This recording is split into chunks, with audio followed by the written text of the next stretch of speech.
طبق دستور رئیس ولایت ختلون دولتعلی سعید در قصر فرهنگ شهر باختر سمیناری آموزشی در موضوع نوآوری‌ها در فعالیت روزنامه ختلون دایر شد. در سمینار آموزشی نماینده مقامات اجرایی حکومت دولتی ولایت ختلون، سرمحرران روزنامه‌های شهر و ناحیه‌های ولایت و سابقه‌داران مطبوعات اشتراک نمودند.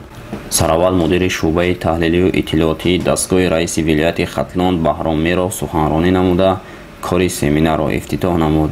بعداً سرمحرر روزنامه ختلون ناصرجان محمودزاده در موضوع روزنامه ختلون و میدان‌های نو ژورنالیستی از تشکل هیئت ایجادی تا اساس‌های متدولوژی استفاده از مدیای نو برآمد نموده سرمحرران نشریه‌های مضافاتی را با طریق پرزنتاسیا از جزئیات‌های موضوع و تبادل فعالیت روزنامه ختلون آگاه نمود. همزمان ذکر نمودند که مسئولین نشریه‌ها همه‌روزه با نشر و پهن نمودن خبر و گزارش‌ها مشغولند.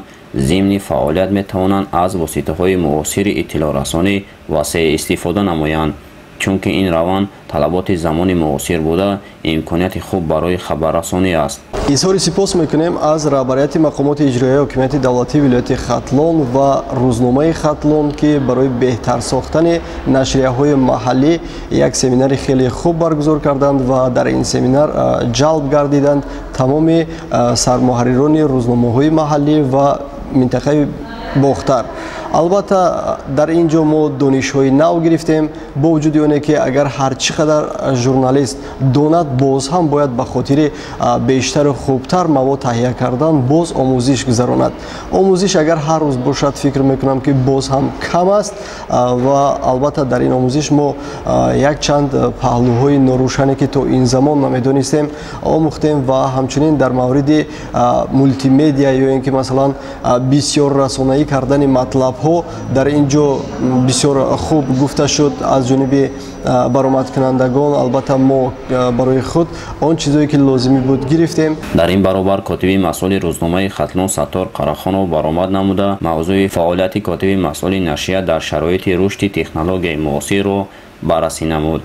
ضمن برآمد قید داشت که رشد تکنولوژی معاصر در فعالیت کاتب مسئول برتری‌های زیادی را به میان گذاشت. مثلا در برطرف نمودن کمبودی‌های موجوده و خواندن و اصلاح نمودن مواد تکنولوژی معاصر نقش سازگار دارد. بعداً موضوع‌های زبان مطبوعات دوره محلی درست نویسیم، تحلیل زبان و آی چاپی، ویژوالایزاسیا در نشریه کلاسیکی، بخش مولتی مدیا روزنامه ختلون چطور تشکل یافت بررسی گردیده برآمد کننده ها با استفاده از پرزنتاسیا و بازتاب موضوع ها آوردن جزئیات خاص از تجربه روزنامه ختلون توانستند حس دیگرگون سازی را در فعالیت نشریه های مضافاتی بیدار سازند.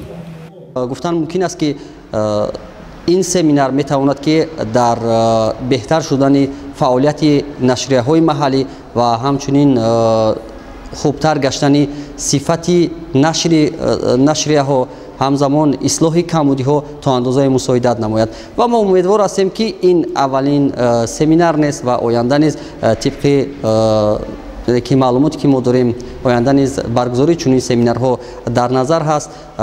پیوسته برگزار کردن چنین سمینارها میتواند که یعنی که فعالیت نشریه ها را مطابق با طلبات زمان معاصر نماید.